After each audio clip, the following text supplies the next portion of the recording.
got the recording up there. To ask questions during the presentation, it's supposed to be interactive, but if you want to wait to the end, we'll have plenty of time for M&A. I'd like to give a little background on myself first. I grew up near Pittsburgh, went to the Naval Academy, was in the Navy for a while, rose through the ranks in Boston after getting my MBA from Boston College. And then I left to follow a dream of buying some manufacturing companies in early 2000, which I did up around the Boston area. And then I focused on medical device and aerospace manufacturing, and I sold that company in 2006 and then became a banker.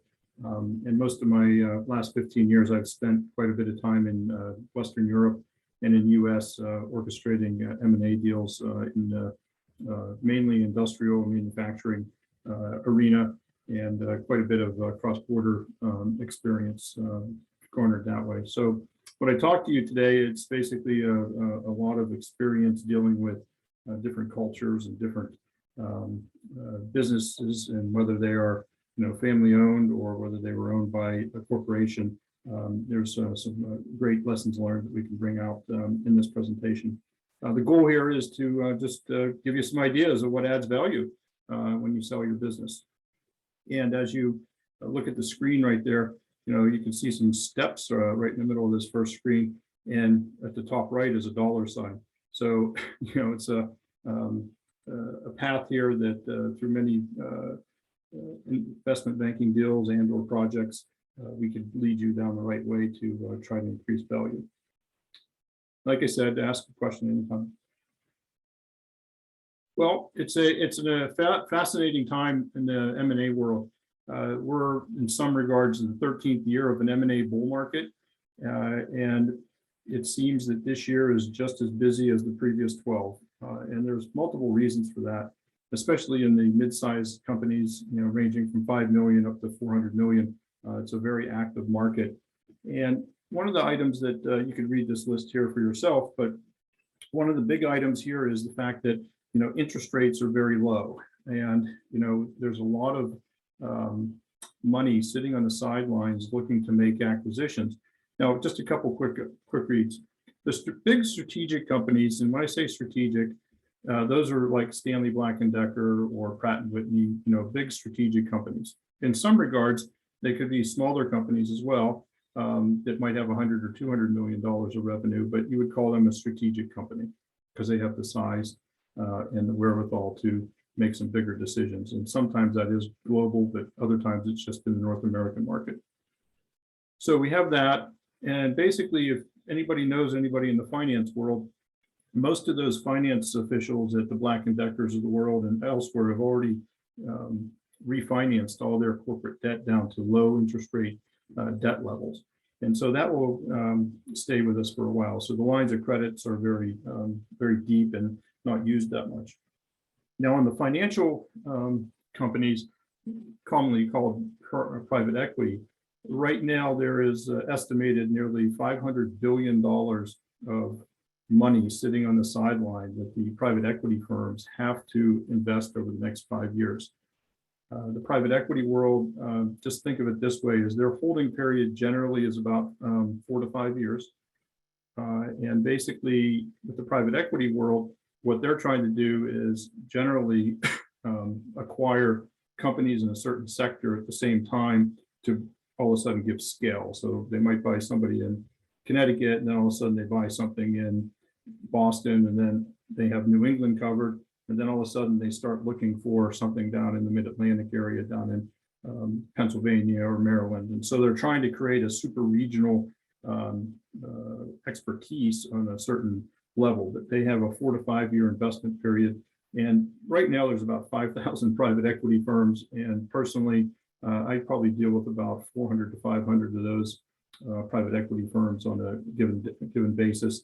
And that's after 15 years of doing the work.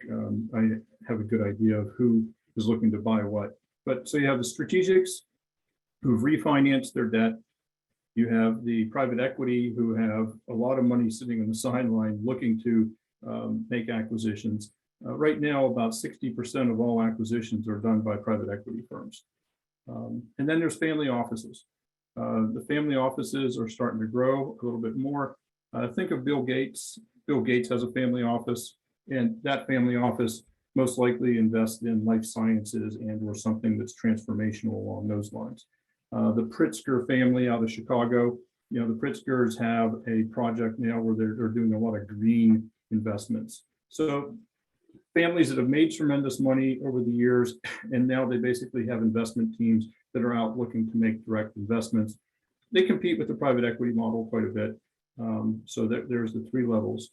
And with them having cash and the same low interest rates, they're out there trying to make investments. Recently, I'm dealing with a family office that is providing financing for a deal, and they're going to charge 12% on their investment money for 5 years. It's a better cry than 1 to 2%. So the families are out there, providing money for acquisitions. So I hope that's pretty well set. Strategics, private equity, and family offices. I'll talk about that intertwinedly here. The other part here is, and I mentioned here about my experience overseas. There is a significant amount of foreign buyers, mainly from Western Europe, that are looking to get a footprint into the United States. Most groups will tell you that they look at North America as their growth area for growing it. With Mexico, Canada, and the U.S. and NAFTA too, it's a great growth area. So we have that experience with those Europeans. Now on the Far East side, we're starting to see more Japanese companies making investments in the United States, more Taiwanese companies, and obviously with some of the tensions over there on the Far East, you're seeing some of the companies that are familiar with the U.S. starting to park their money over in the United States and looking for acquisition. The credit markets are still strong out there. With the stock market as high as it is, the credit markets are well capitalized, and the Chases and the JP Morgans and the Bank of Americas of the world are out there with quite a bit of money trying to lend to the business community, as you all probably know. We expect that to continue for the foreseeable future and heading into 2023, 2024. Even if interest rates do go up half a basis point, the market has generally placed that into the pricing already. Let me switch slides here. All right, so disruption. Everybody probably can think about what's been disrupting them in their business these days. So what we're trying to explain here and try to provide some education on is that electric vehicles, green initiatives, there's just explosive growth going on in those sectors, and our interactions with customers and prospective customers, most folks are trying to figure out how they can participate in this. So if you look at electric vehicles, the Teslas of the world, now you start looking at charging stations. You're looking at charging stations from Boston down to Washington, D.C. now, whereas you never had that density going down 95. So if you can have the infrastructure in place, you will have more cars. Now, if you look at GM and you look at a bunch of other big 3 autos or big 5 autos, they're all switching their product lines in the next couple of years to electric vehicles. So, the initiative here for, the disruption is that everybody for the last 50, 100 years has been talking about the gas engine. So now the growth is really in supporting electric vehicles and even battery casings to, now the next part is how do you, with all these batteries, now there's a storage issue or a disposal issue. So there are companies that are moving to support those type of initiatives and landfills and items like that. Consolidation. I mentioned geographic before, but one of the biggest reasons for consolidation these days is workforce. There are many people that we talk to that basically just cannot find the right employees or retention. I am sure that most of you on this call are faced that similar situation here, where you're trying to offer great benefits, a great workforce, a great chemistry, a great culture, but you're just not finding certain technical fields. even basic fields. But so consolidation helps solve that by, buying a company with 100 employees, and all of a sudden now you don't have that issue as a bigger company. Now, increased competition, is happening. The advanced technology solutions. I noticed here that we had a mission critical software to ERP systems and items like that. Those are really becoming a critical area that will add value to a business. There's many companies that I'm dealing with right now that have legacy systems and technology solutions, whether it's ERP system or is their accounting tied in with their function or not. Everyone's struggling right now to try to tie that together. But for a value creation, if you have a great ERP system that ties in your supply chain, ties in your finance, and ties in your accounts payable, receivable, shipping, those are the items there that people will view as a higher value item. But if you all of a sudden are out there looking and you have a legacy system that just things don't work together, someone's going to look at that and say, geez, that's going to cost me $500,000 to fix. So your value is going to go down. So if you can push the envelope on your internal efficiency, then that is a key thing. Another thing that we're seeing out there, and most of you all as well, is the aging out of the workforce. If you look at that, a lot of loyalty has been built up over the past 5, 10, 20, 30 years. But when that person or that contact of yours ages out of the workforce, they're going down to North Carolina, they're going down to Florida. You now have to start over with a new relationship at the buyer, for instance, or somebody that maybe resides in Canada that you haven't had before. So that loyalty is a real challenging part right this second. Obviously, we talked about new technologies, and I'll hint on that going forward a little bit. The massive changes I see right now in this pandemic era, distributed work model. Prior to the COVID hitting, we had this model where everybody had to come into the plant, everybody had to come into the office, and you did your work from 8 to 5 and everybody left. Well, right now, the distributed model is being utilized by practically every company in some form or fashion. Flexible work for childcare. Maybe someone's older and has to, take off time to go help somebody in the family. But the distributed work model, love it or hate it, a lot of sectors are indicating that it's actually working for them, that they figured out the issues, and now they're getting more productivity out of their workforce.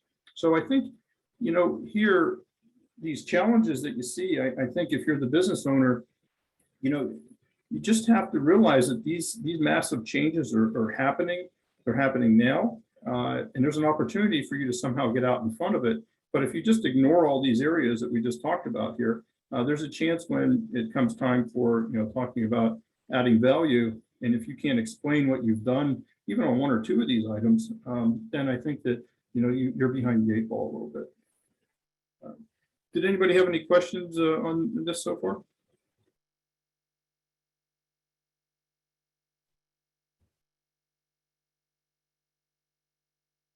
Okay. D, I'll just keep moving ahead. So standing still is not an option right now. The pace of everything is picking up. Now, I mentioned about the distributed model. Well, I guess one of the items that people are finding out right now is people do not know when to stop working on a work day. I know people that basically start at 8 o'clock, and every hour on the hour, they basically have Zoom calls or Teams calls. Sometimes now it goes up to 8 o'clock and 10 o'clock at night, and people are working longer out of their house or out of their situation. That's just one example of the pace has picked up significantly. But I also think that right now, with the ever-changing regulations and items like that coming out of certain sectors, the regulatory bodies are starting to do certain things now that will challenge you, so that you have to now all of a sudden start getting ahead of regulatory changes. I'll just give you one example, and this is probably a good thing for adding value.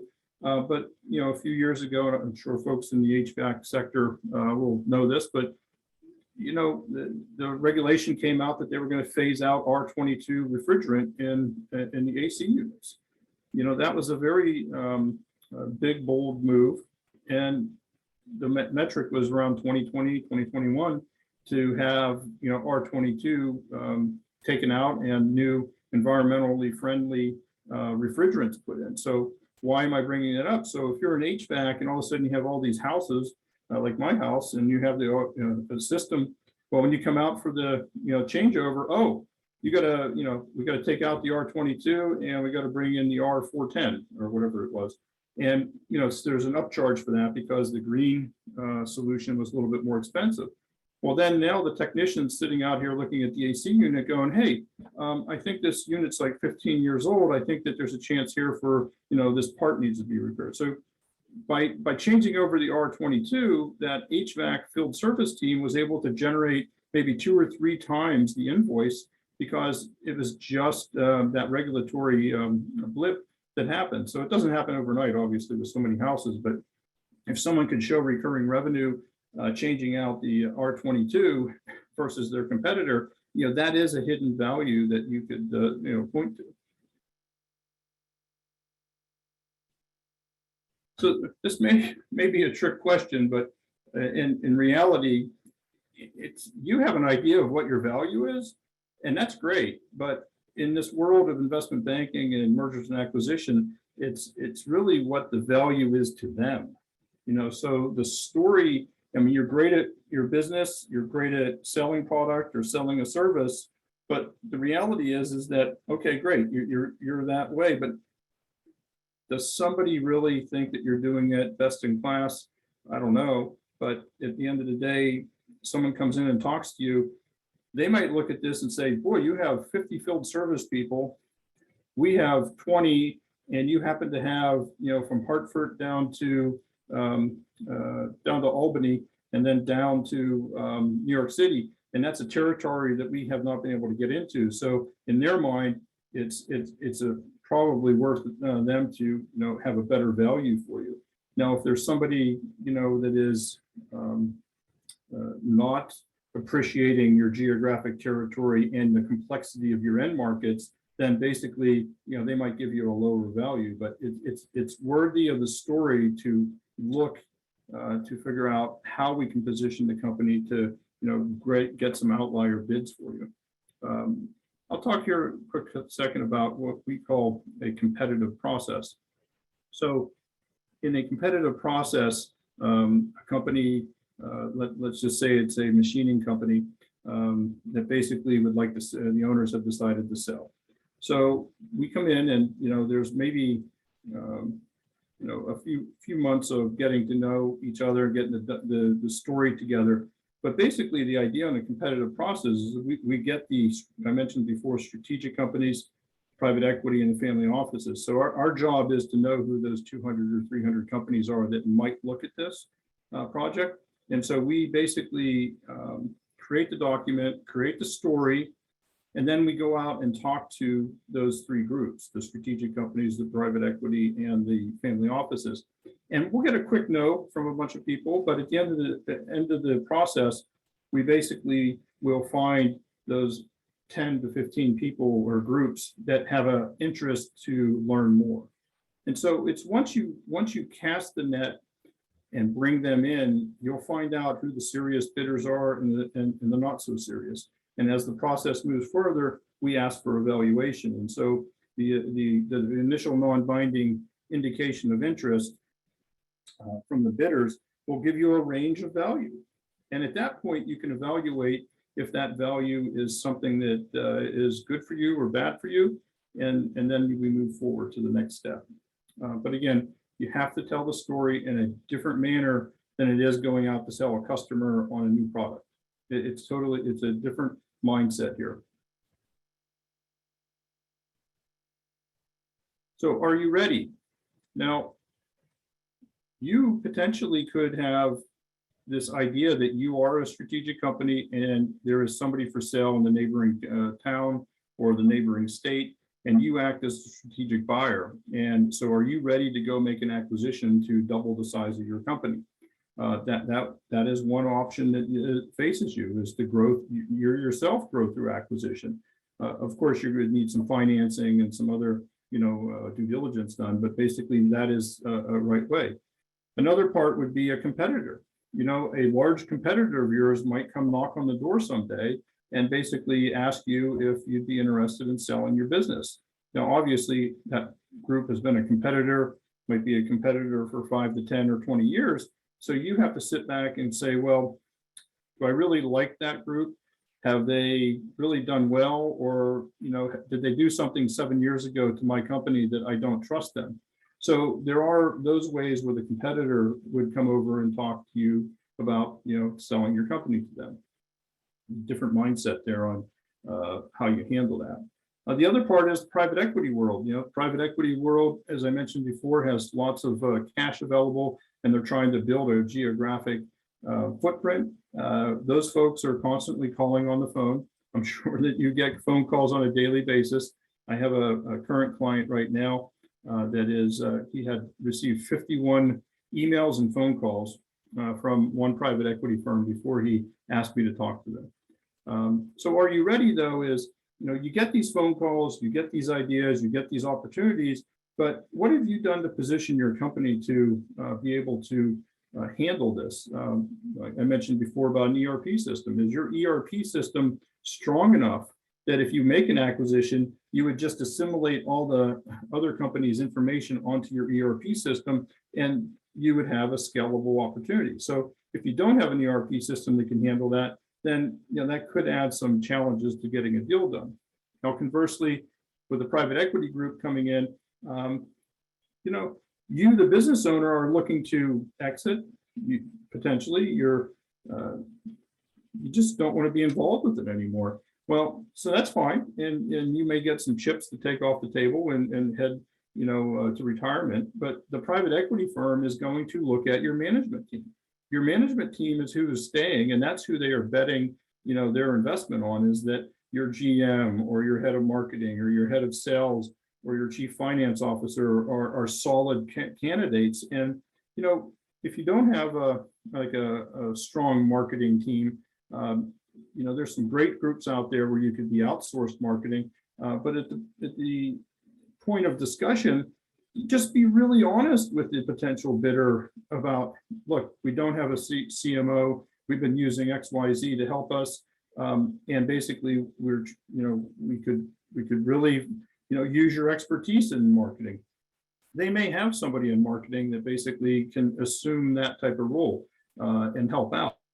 But don't be shy about saying where your weaknesses are. In this market, again, you might be at least having a job description out there, interviewing people. But if you have a gap, please just try to identify it a little bit more so that you're ready to just be honest and say, look, I need a $200,000 budgeted item here to find somebody in the marketing department, and maybe we'll have that person in 6 months.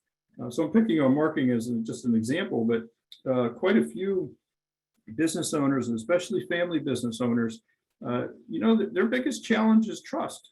Right now, that business owner might have a CFO or might have a finance person, but generally it's the accountant who's been with that person for 10, 15 years. So, the owner is trusting the accountant and maybe somebody in accounts receivable or payroll in a controller or bookkeeper role, but no one really understands the numbers except the owner.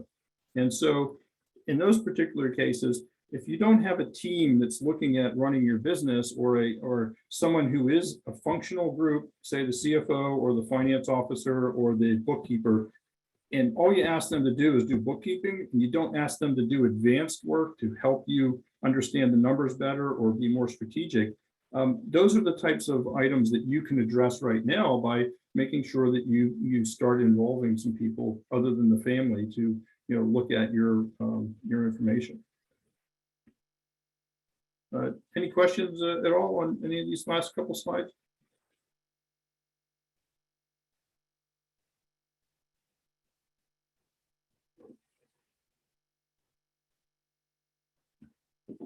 Okay. All right, the number one in a survey that we have completed, the number one item for middle market and smaller business, family-owned businesses is the owner never wants to talk about exit strategy. You know, it's just it's just strange the way it is, but it's off the table. They don't want to talk about it, let alone talk about timing. I think the latest survey that we were looking at was a few years ago. The average age of an exit was around 67 years old from a business owner. Now, in the current market, it's generally 52 or low 50s. Now, why has that changed? Well, a lot of folks these days, if you look at a tech startup starts by understanding what their exit is. That may sound backwards, but have you met anybody that basically in the highly engineered or tech space or whatever hasn't looked at what their exit is before they decide to build and grow the company? Whereas previously you built the company and you stayed with it and is your legacy. No one really is ready to talk about their legacy.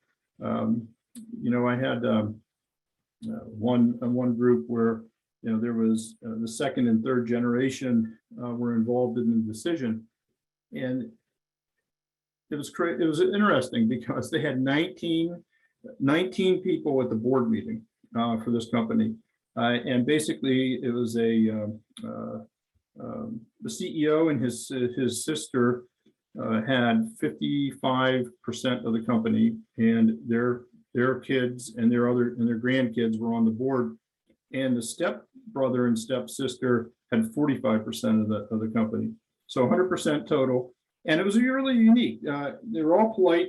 The four senior people were all in their late 70s, early 80s. And so we were in there talking about exit timing, and they all realized that the elder generation had realized that they finally needed to exit. And this was they had run the company for about 20 years since the father had passed away. So we're sitting in the room and we're talking about exit strategy and timing, and they're all ready to go. And one of the third generation attendees basically raised the question. So we basically then took a break, came back in, and we said to them, so in 20 years, how many times have you all in this room agreed on anything? And the answer was, in 20 years, no sides, the step family and the brother and sister and their families, they never in 20 years agreed to anything. And so we said, well, how can you do an exit strategy or planning if no one's agreeing to all this? And so how do you do this? So we really challenged them.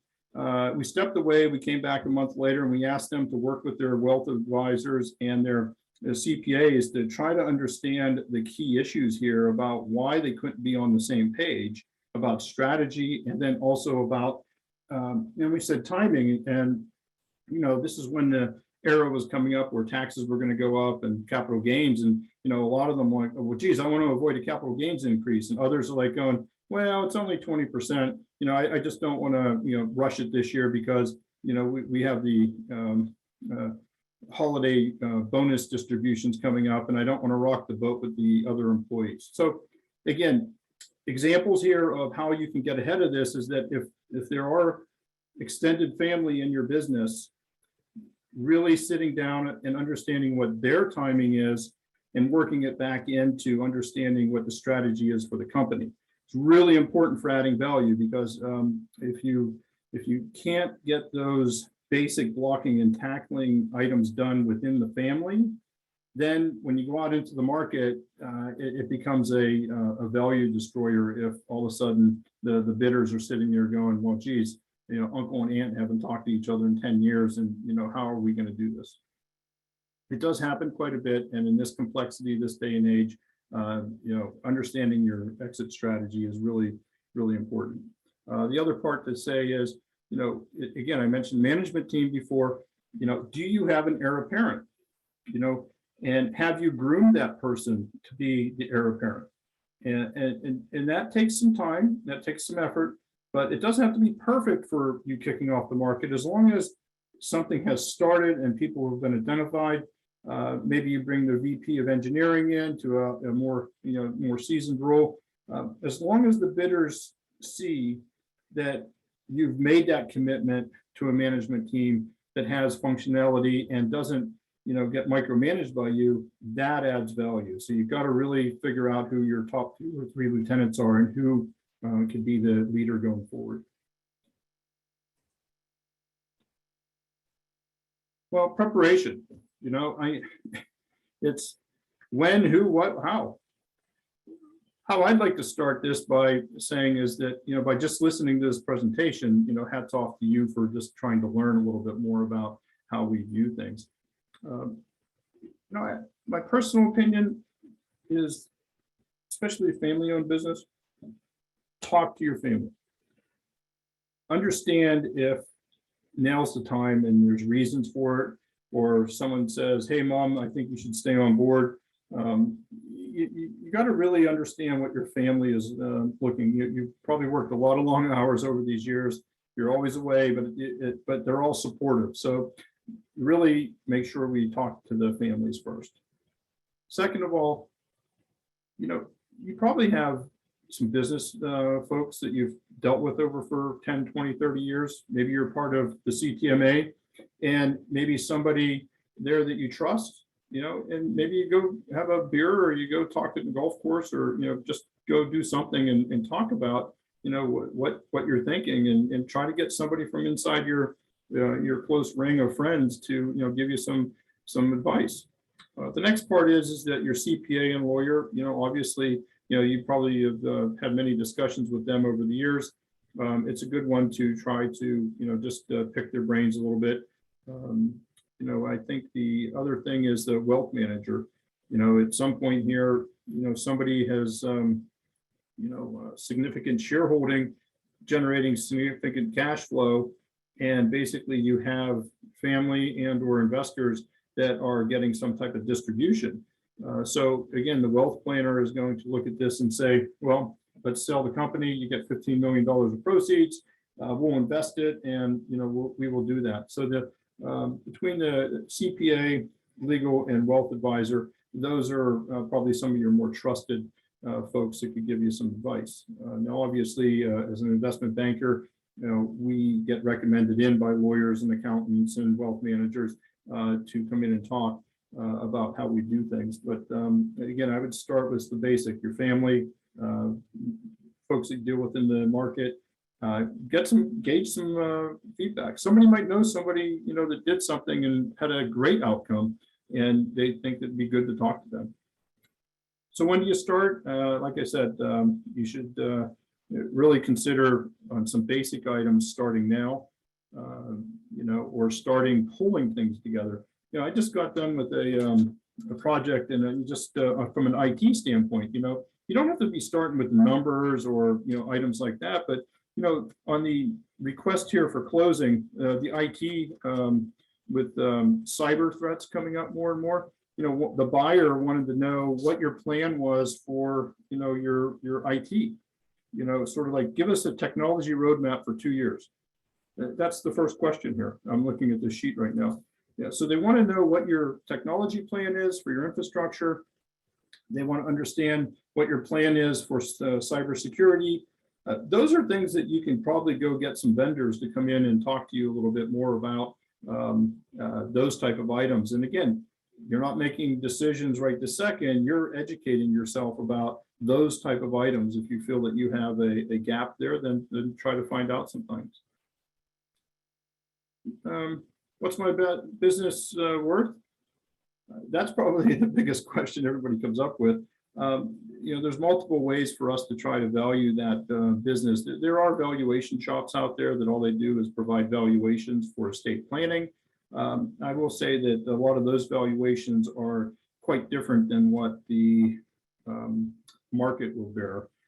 So some, obviously, family-owned companies will probably have valuations done to support estate taxes or estate planning. But again, we would probably look at that data and look at things differently and give you some some different views on value and, different variables that we've seen for your type of business. How do I protect confidentiality? And I've been doing this for 15 years on this side. We had one item happen in the past 15 years that I was involved with. And that was a real simple one. We have an NDA in place and you have an NDA. Somebody just spoke at the wrong time at the hardware store, and basically that was it. It wasn't anything, any type of plot against you. It was just basically someone spoke out of turn and somebody else heard it. And the next thing you know, everybody at the ball field heard about it in the local community. So those things do happen. Who are the best potential buyers? Well, that's part of the job of the investment banker is to, after all these years, to understand who is interested in your type of product, what they've done in the past.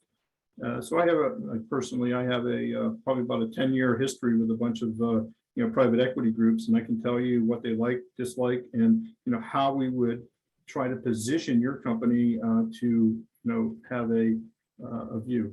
Right now, my last few deals, we've had identified nearly 250 to 300 buyers, both strategic, private equity, and family office. So we have a good idea. So your job is building the business. This is items that we do behind the scenes. And any broker would, anybody that you're dealing with, a valuation group or whoever, they'll do those things, off the radar screen and then come back to you. Just be careful about getting involved with folks who basically, want you to spend 20 hours a week, for the next 3 months, working on things like this. That's really not the best use of your time. Your best use of your time is to grow the business and maintain the business. Any questions on this?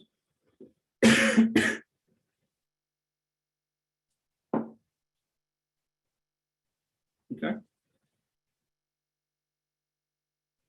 As I just mentioned, this is unfamiliar territory for a lot of business owners. You're really good at building a business. You've done a great job. You've involved your workers.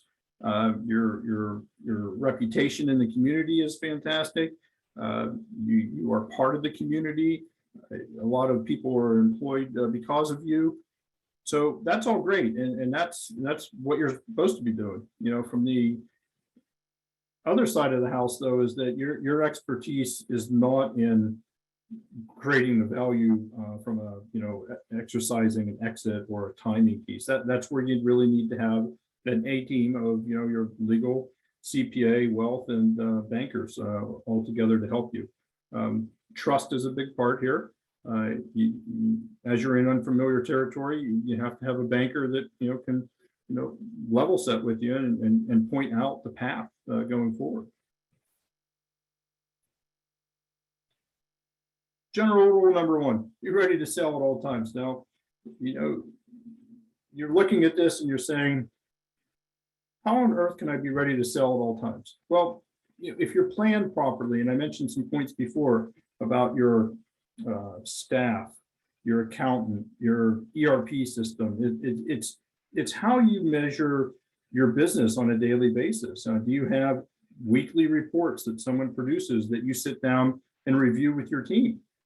Those are the types of items that you could be doing to be ready to sell at all times, is that you have your package that is being done. It could be one page, but your leisure, though, is if someone knocks today and you don't have any of this documentation or any of this planning in place, then you're really not ready to sell at all times. But it's not meaning that you're going to sell tomorrow. It's just you're running the business like you need to. It's not what you've done 2 or 3 years ago that's going to get your value. It's really the buyers are looking to understand what your plan is for the next 2 to 3 years. And, in our business, when you do evaluation, a lot of people use what's called the last 12 months. So, if you look at the last 12 months and you look forward through the end of 2022, that's the valuation that you're going to get based on. Again, if you had a massive year or a bad year in 2012 or 2017, we're past that a bit. So now it's like, what did you learn back then from that? And what are you doing now in the current environment? I had an example where recently, well, it's more like 18 months ago, the patriarch of a machining company unexpectedly passed away. And they've had, then COVID hit. And so his senior team has been in a free fall for the past couple of years. They haven't stemmed the losses at this point, and they're struggling with trying to get their expenses and their cost of goods under control. If you ask them about what the future looks like, they just can't talk about what's going to happen for the next 3 months. So in that particular case, if you're having that type of a situation where no one was ready to step up, but you don't have a plan for the future, in this case, it was a item that did not generate great value. It basically was the opposite.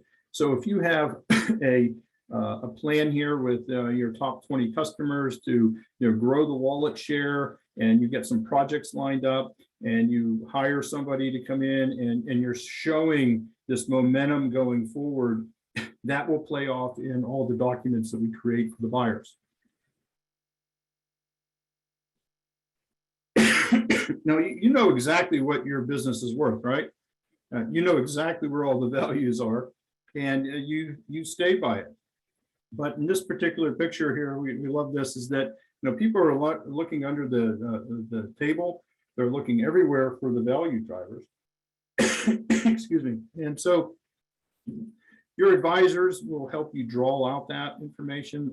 It's it could be your people, it could be your apprentice program. It could, it's a bunch of things that are adding value here. Excuse me. I had a client recently, and the ultimate buyer turned out to have a great chemistry. The seller had an apprentice program, and that apprentice program had started years ago, and quite a few members of the staff were apprentices. So when we looked at the company that was going to buy them in the final chemistry, the final match, believe it or not, the company that bought them had a very deep DNA on apprentice programs. And so when the owners got together and talked, they spent, the deal was sealed most likely because they had a on par apprentice program that was just second to none. So that's what sealed the deal, and that's what allowed the value to go up in between first discussion to the end of the discussion. So again, look at your team. Are there, do you have a strong sense of engineers? Do you have a great marketing team that is, could do a bunch of other things with digital marketing these days? There are a lot of things happening here that can add value. So just make sure that you just don't discount some items that you just take for granted.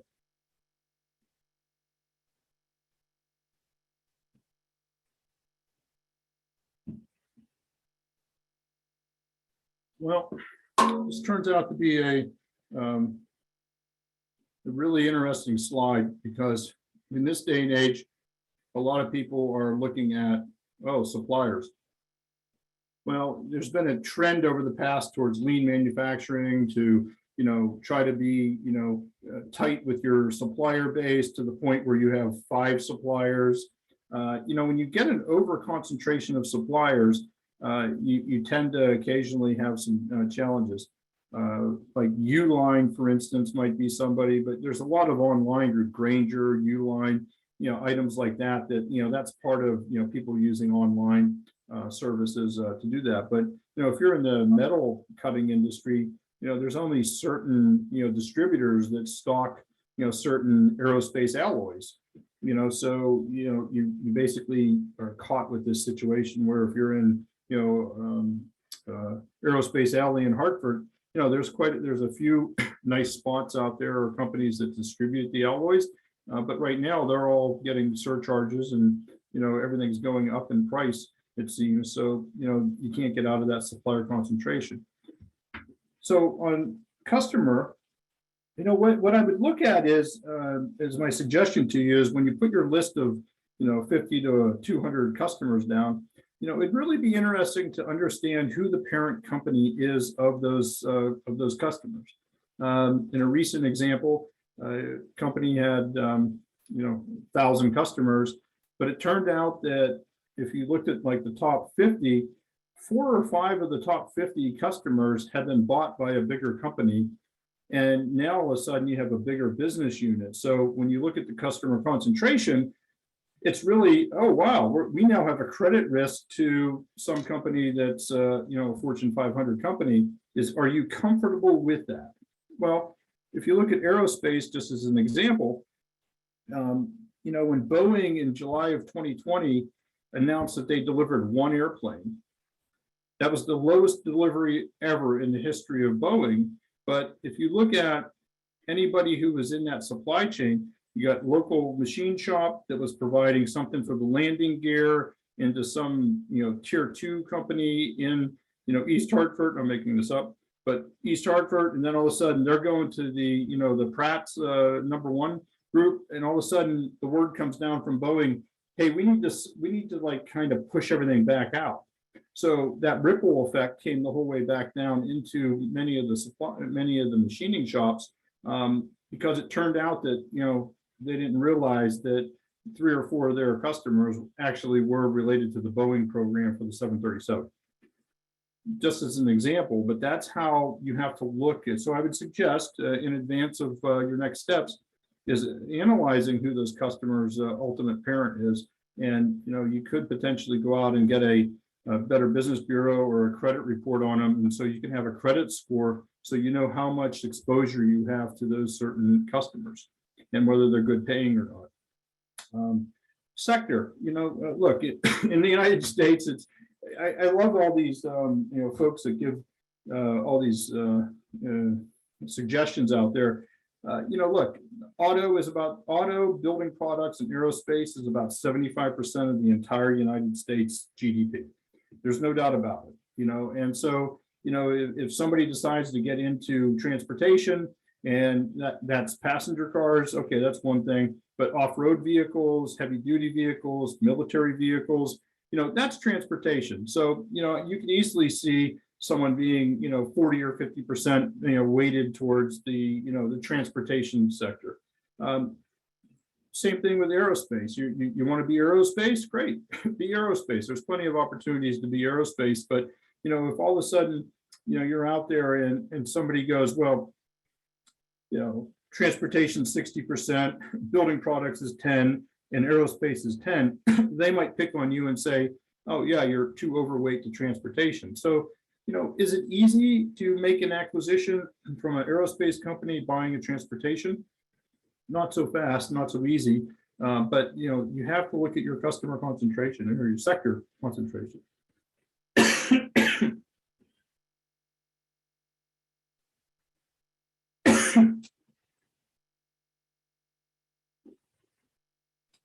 Right.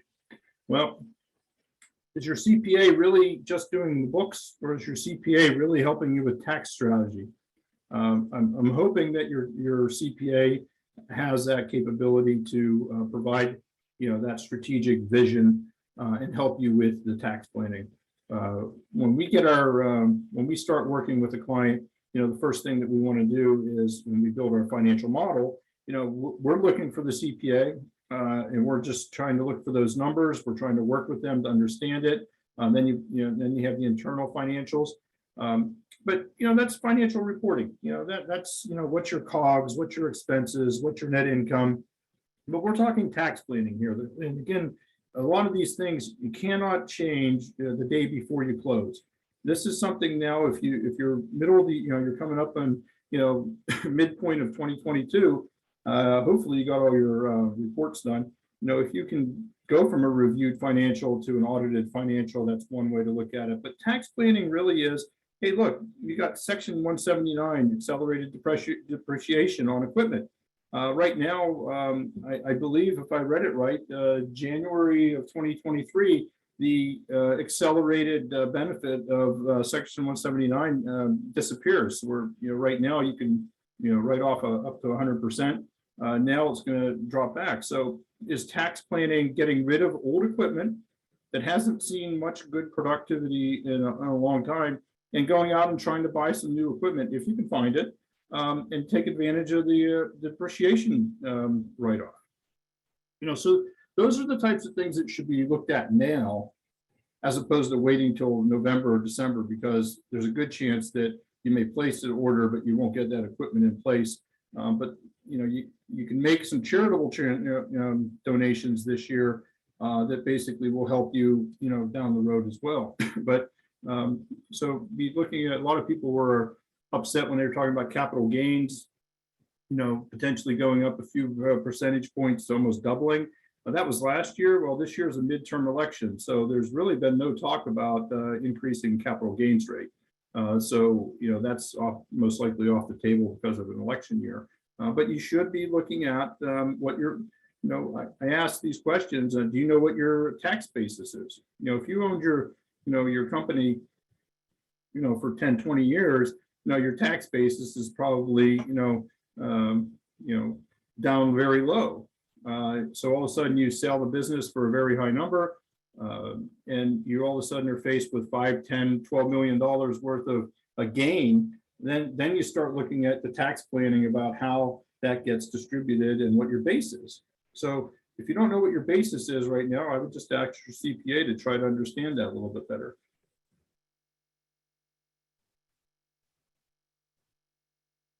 Well, trust, you see that down at the bottom there, buyer trust. That is what you're getting here when you're looking for adding value. If you can add value by being transparent, laying out things to the in the story to the buyers up in the front, that would be phenomenal if you could do that. What are some of the skeletons? Well, there could have been something that happened from a regulatory standpoint that you just didn't think was important. Maybe you have an environmental issue. Maybe it's not your issue, but maybe it's the next door neighbors, leaching something into your field, but you guys have testing that you're supposed to be doing, and you decide not to do the testing. And then you don't disclose the fact that there's an environmental, because if you sell your business, irregardless of whether it's the building that's going with it or you're going to rent, this day and age, the buyers will ask for an environmental phase one. And that phase one is just basically to show that there's no issues at all. And, if there, but also if there's a phase two required, that would be, something that you would want to avoid. But the point is, if something's strange in the neighborhood with the wells and some leaching, and maybe there's a steel plant 2 miles up the road for 100 years and it's no longer there, you might want to just try to figure out what is out there from an environmental standpoint. Because if you get the best value you can, but then there's a set aside to handle any remediation, you want to know that well in advance if there's $50,000 needed or $200,000 needed. Other parts deal with is there some payer out there that you basically didn't collect on, and you didn't write it off, but they keep coming back and you keep giving them credit and they keep being bad payers. Those are the types of items there that you got to really identify now, and just have a sheet of paper when you meet with the bankers and everybody, and just say, well, here's what we know right now. And could have been something that happened in the 1960s, but still that might be too far back. But look, anything that's recent, you should probably be identifying that.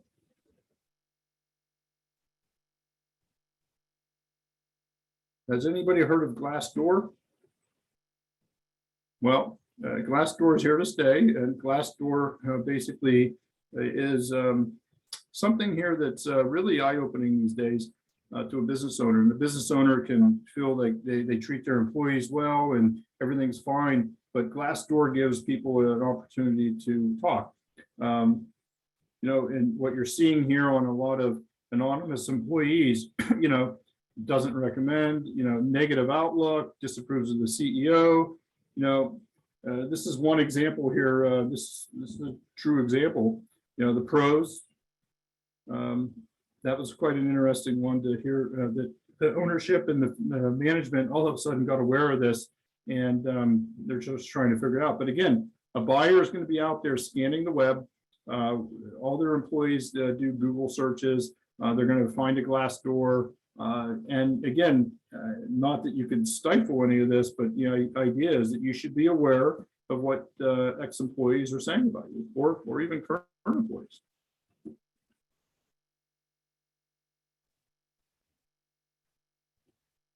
Probably the number one rule for getting into a process: you could get very easily distracted by a process to help you sell your company. Our rule is keep your eye on the ball, run the business. You know, if your numbers all of a sudden fall off drastically in the month of April when they shouldn't have, because you were too busy over here meeting with all these people that wanted to talk to you and things like that, that's where you get distracted. So if you don't have a strong management team and you decide to start, you know, your path down on talking about M&A all the time and, you know, looking at different things, you're going to stumble, and that stumble most likely will cost you significantly. You know, because right now, as I mentioned, you know, we're looking at the current plus the next 6 months, and you know, you're putting a proposal out there to say, hey, we're going to hit the numbers by September 1st. And if you hit them, great. If you succeed them, super. And that adds value. But if you fall short of it, then everybody's going to call into question your capabilities of projecting out your business.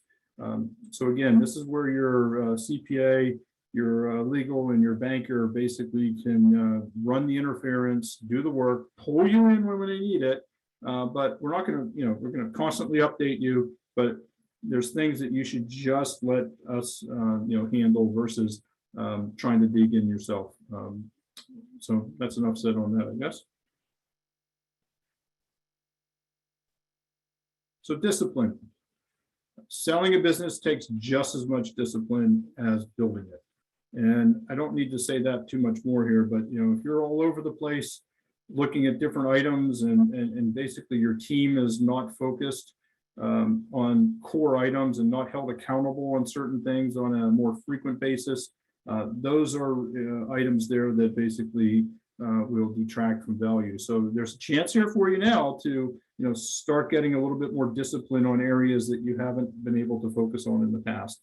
I think your senior team will react positively to it. Your team in general, your greater team, will understand the fact that, you know, you're taking things more seriously, and I think you'll have a very positive, you know, internal, you know, group of people. So just take that time to be a little bit more disciplined on 1 or 2 items, and try to grow that discipline over the course of the next 6 months. I think that'll have tremendous impact on your positive valuation. Just a little bit on DAK. Roughly over 700 transactions cross-border globally. We exclusively spend time in the middle market. You know, I'm down here in Greenwich, Connecticut, in Fairfield County. I cover nationwide, but I cover the Connecticut area and the New England and Mid-Atlantic area quite well. So that's our background. And there is our contact information. I think Dee is going to have this available for people, and I think we'll have it online if you wanted to relive some of the comments. Happy to take some questions now if you like, and we got some time, so feel free to ask some questions.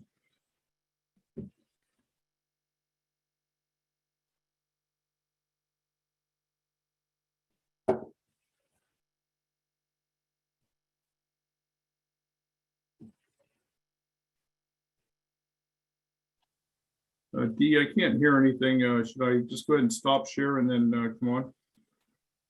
Yes, and I am I'm recording this, so I'll email it out to everybody. Yeah, and I was checking the chat too, to see if there was any questions. If anyone wants to just type in the chat too, I can read it. That was a great presentation, Len. Thank you. You're welcome. It was interesting to me, and I don't own a business. There's a lot of great facts. Well, I must have done a great job because no one's asking any questions. You're very thorough.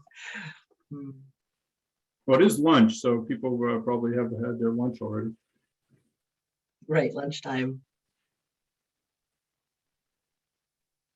I see Jason out there. I met Jason about 15 years ago when I was up in Massachusetts, and I'm glad to see you, Jason. Oh, did you? I see a question from Jason here. Guys are bad. Let me see.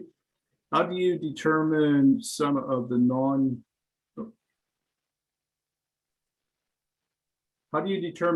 non-tangible secret value in a company valuation?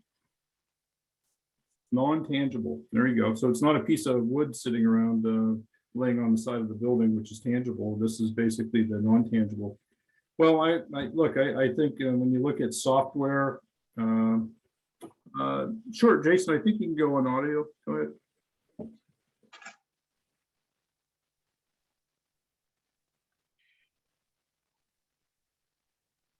Yeah, because I have everyone muted, but it's allowing participants to unmute themselves.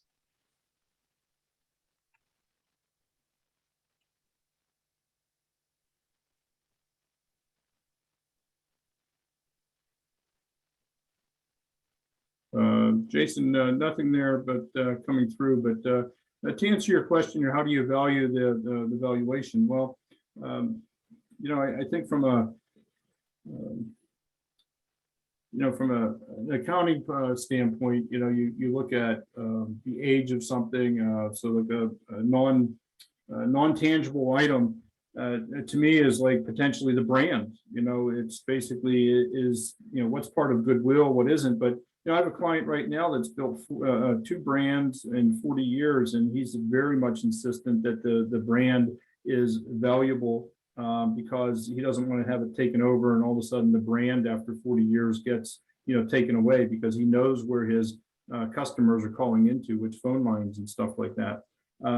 So in that particular case, we put brand up there and as a key item. And when we're looking at the bids coming in, we want them to tell us, how much they view the brand, and is there a monetary value they can put on it.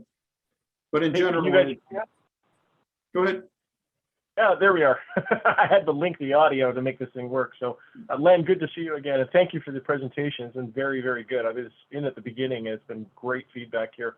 What I wanted to ask in terms of sort of like non-obvious company valuation, brand, I get that. That's very important. As you know, we're a tech company, and we're developing lots of different technologies to sort of advance, data management, information management, all that kind of stuff.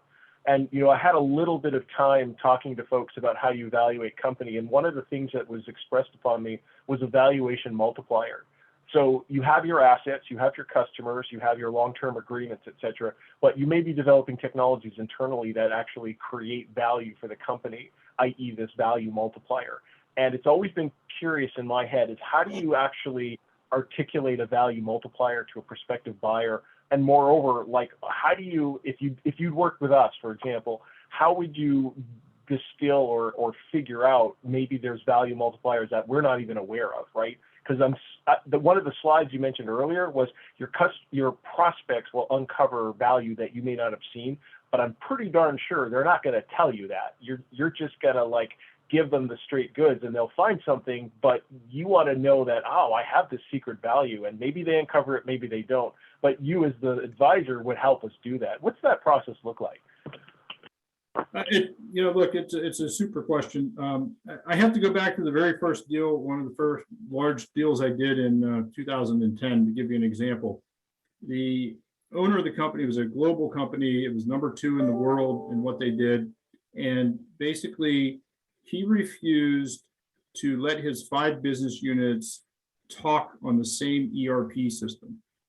So we talked to him about that, and he refused to do it. He goes, look, they can pick up the phone, they can do, email, they can do whatever, but I refuse to invest in that money. So when we got the bids, and this is a relatively large company, it was a $70 million bid. and he got discounted $10 million because all the buyers felt that if he refused to implement that type of software or that type of ERP system across his company, they would have to do it afterwards. And it basically, in their value, he was discounted $10 million because he had refused to put something in place. So they told him straight out. They said, if you would have had this in place, we would have gone to 80, but you didn't. So Jason, I hope that gives you one idea of how it's about the post-merger integration on how difficult it is. Now, the other part that I wanted to touch on is what a lot of buyers do not want to see is they don't want to see a company indicate that they are creating their own software or their own system or their proprietary item, because nowadays with great opportunities with your company, which is solid and stable and has been out there for years, they want to see somebody pick a best-in-class software provider and or I'm talking software here, but they want, can you compete with Microsoft as a $5 million company and create your own, proprietary software to run your business? The answer is no. So basically, that's where a lot of people are drawing the line right now, is they don't want people to go down a path with a non-known vendor or internally and try to develop something. Unless that was your main business offering, I suppose, yeah. But right, and they would need someone like you that has clients and has been out there, and you have your team doing it, and then you're building some modules for them. Yeah, absolutely. That's where you add the value. But again, if it's somebody that's just starting out and you think that you can do the right thing and beat Oracle, we're using one of my clients is using NetSuite right now. So the Oracle's NetSuite program is stunning. The amount of level of data that's available for that company is stunning, and that has led to a higher valuation because they made the right investment in the right product. Yep, understood. Thank you, Len. You're welcome. Maybe I can ask a question back. I think what are you finding in Connecticut here? What type of momentum are you finding in Connecticut? Are you seeing a lot of activity, a lot of inbound phone calls to your companies from groups out there that are wanting to come in and say they want to buy you? Are anybody seeing that type of activity? I get 6 calls a week about it. Get out of town. Yep. Wow. Yeah, quite a bit of activity, I would say. Agreed. Do you guys enjoy taking those phone calls and those emails? And do they somehow get a hold of your personal emails these days and bother you as well? Thankfully, no. Corporate only. Yeah, probably not too hard to find or figure out. Yeah. How about anybody else on the phone? Anybody else seeing strange things happening? Connecticut doing CTMA doing a great job. I think Dee is up for President of the Year, I think. Yes, thank you, Len. There you go. Well, if there's no more questions, I wanted to thank everybody for participating. You have my contact information there, and I just thank you for the opportunity. And if I could be helpful, just to even pick up the phone and listen to a question you have, just feel free to give me a call. I'm more than happy to do that. And at the next CTMA event, I can even buy you a beer. Yes, May 10th is the next CCAT tour, May 10th. And then presenter will be Paul Avoy, the new Chief Manufacturing Officer. Right. For the state And of Bruce, I didn't know if you wanted to say a few words. I didn't have anything prepared. So, Oh, okay. Yeah.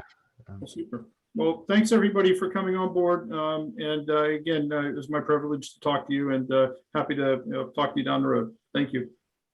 Okay, thank you, Len. Thanks. Thank you, Dee. Thank you. Thanks, Len.